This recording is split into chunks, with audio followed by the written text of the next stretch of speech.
Dévotion journalière. Église la foi apostolique. Lecture biblique, Éphésiens chapitre 1, versets 1 à 14. Béni soit Dieu, le Père de notre Seigneur Jésus-Christ, qui nous a bénis de toutes sortes de bénédictions spirituelles, dans les lieux célestes en Christ. Éphésiens chapitre 1, verset 3.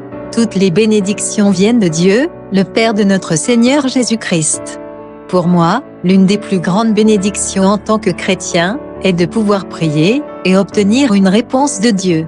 Parfois, je ne sais même pas comment prier, dans certaines situations, mais l'Esprit de Dieu me conduit. Il y a quelque temps, l'hôpital, où je travaille actuellement, avait besoin d'appliquer des restrictions budgétaires. Bien que l'équipe avec laquelle je travaille fournisse un service que nos médecins et infirmières jugent utile et nécessaire, l'administration décida que notre équipe serait en première ligne pour les réductions d'effectifs. Je fis ce que je savais être le mieux, prier, demandant la volonté du Seigneur dans cette situation. Le Saint-Esprit me montra qu'il avait tout sous contrôle, et que les changements ne seraient pas ce que l'administration prévoyait. Je partageai avec mes collègues la réponse à ma prière. Pendant les 9 mois suivants, ils me disaient, « Nous savons que tu as déjà prié à ce sujet, mais peux-tu prier encore une fois ?» Chaque fois que je présentais ma requête au Seigneur, la réponse revenait toujours à l'identique. Lorsque la nouvelle année budgétaire arriva, vous pouvez vous imaginer les résultats. Non seulement notre équipe a été maintenue de force, mais j'ai reçu 4 augmentations au cours des 12 mois qui ont suivi. Bien que les augmentations aient été agréables, la bénédiction la plus merveilleuse était la preuve que Dieu répond fidèlement à la prière. Dans notre verset du jour, Paul écrivait aux croyants d'Éphèse que nous sommes bénis de toutes les bénédictions spirituelles. Parfois, il peut s'agir d'avantages temporels, certains sont favorisés par la santé, le confort financier, une nourriture adéquate et un abri. À d'autres moments, les avantages peuvent être moins tangibles, confort dans l'adversité, la vigueur pour passer notre journée, ou la protection divine. Pensez à la joie du salut, au don de l'esprit, au pouvoir de faire la volonté de Dieu, à l'espoir de passer l'éternité au ciel avec le Christ lui-même. N'oubliez pas la bénédiction des prières exaucées. De toute évidence, la liste pourrait s'allonger encore et encore, pourtant, ce ne sont qu'une partie des bénédictions spirituelles que Dieu accorde dans nos vies, et pour lesquelles nous devons le remercier. Comptez vos bénédictions. C'est une merveilleuse façon de bien commencer la journée. Contexte. Les temps pendant lesquels Paul écrivait étaient difficiles pour les nouveaux chrétiens, ils devaient affronter beaucoup d'opposition. Éphèse elle-même était une ville imprégnée de traditions païennes et d'idolâtrie. Cette lettre a été écrite pendant que Paul était emprisonné, elle a probablement été écrite lors de son premier emprisonnement en Rome, 60 à 62 après J.C. L'apôtre a commencé son épître par des remerciements et des louanges, et a poursuivi en décrivant, avec une grande aisance, les grands et précieux avantages dont les croyants jouissent à travers Jésus-Christ. Il a écrit que les croyants sont choisis pour être saints et irréprochables. Dans son amour infini, Dieu nous a adoptés pour être ses enfants, quand il pardonne nos péchés, et il nous donne une autorité spirituelle sur le mal. Cette partie du premier chapitre aux Éphésiens décrit la fondation de l'Église, et est une doxologie composée de 3 strophes, décrivant le travail de la Trinité. Paul écrit sur l'office du Père, élection versets 3 à 6, l'office du Fils, intercession versets 7 à 12, et l'office de l'Esprit, application versets 13 à 14. Chaque strophe se termine par un refrain similaire louant sa gloire, voir les versets 6, 12 et 14. Le mot utilisé au verset 4 vient du mot grec eklogomé, qui signifie choisir. Le plan du salut de Dieu a été arrêté avant la fondation du monde.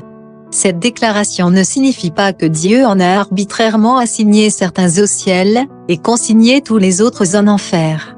Au contraire, Dieu offre l'opportunité du salut à tous, voir Romains chapitre 10, verset 13, et l'homme reçoit, ou rejette cette provision qu'offre Christ. Chaque homme a non seulement la possibilité de recevoir le Christ, mais il est invité, et poussé à le faire. Le sens du mot prédestiné au verset 5, est marqué à l'avance. Il fait allusion au dessein de Dieu, plutôt qu'à une sélection d'âmes à sauver, car tous les hommes du monde entier sont inclus dans l'invitation de Dieu, voir Jean chapitre 3, verset 16. Quand Dieu sauve une âme, il est clair qu'il a toujours eu l'intention de le faire. Il n'a pas de nouveau plan. Ce n'est pas une réflexion après coup. Ce n'est pas le fruit du hasard. Dieu a prédestiné notre adoption, Éphésiens chapitre 1, verset 5, notre conformité à Christ, Romains chapitre 8, versets 29 à 30, et notre futur héritage spirituel, Éphésiens chapitre 1, verset 11.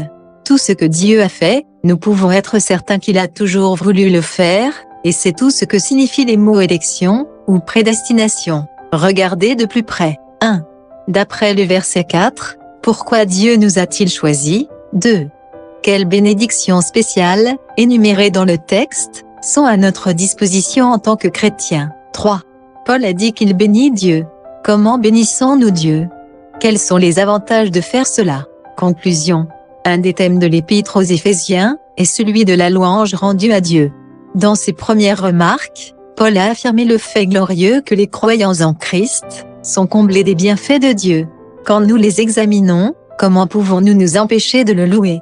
Bonne journée à vous. Épître de Paul aux Éphésiens, chapitre 1er. Paul, apôtre de Jésus-Christ, par la volonté de Dieu, aux saints qui sont à Éphèse et aux fidèles en Jésus-Christ, que la grâce et la paix vous soient données de la part de Dieu notre Père et du Seigneur Jésus-Christ. Béni soit Dieu, le Père de notre Seigneur Jésus-Christ, qui nous a bénis de toutes sortes de bénédictions spirituelles dans les lieux célestes en Christ. En lui, Dieu nous a élus avant la fondation du monde, pour que nous soyons saints et irrépréhensibles devant lui, nous ayant prédestinés dans son amour à être ses enfants d'adoption par Jésus-Christ, selon le bon plaisir de sa volonté, à la louange de la gloire de sa grâce qu'il nous a accordée en son bien-aimé. En lui, nous avons la rédemption par son sang, la rémission des péchés selon la richesse de sa grâce, que Dieu a répandue abondamment sur nous par toute espèce de sagesse et d'intelligence, nous faisant connaître le mystère de sa volonté, selon le bienveillant dessein qu'il avait formé en lui-même, pour le mettre à exécution lorsque les temps seraient accomplis, de réunir toutes choses en Christ, celles qui sont dans les cieux et celles qui sont sur la terre. En lui, nous sommes aussi devenus héritiers, ayant été prédestinés suivant la résolution de celui qui opère toutes choses d'après le conseil de sa volonté, afin que nous servions à la louange de sa gloire, nous qui d'avance avons espéré en Christ. En lui, vous aussi, après avoir entendu la parole de la vérité, l'évangile de votre salut, en lui vous avez cru, et vous avez été scellés du Saint-Esprit qui avait été promis, lequel est un gage de notre héritage, pour la rédemption de ceux que Dieu s'est acquis à la louange de sa gloire.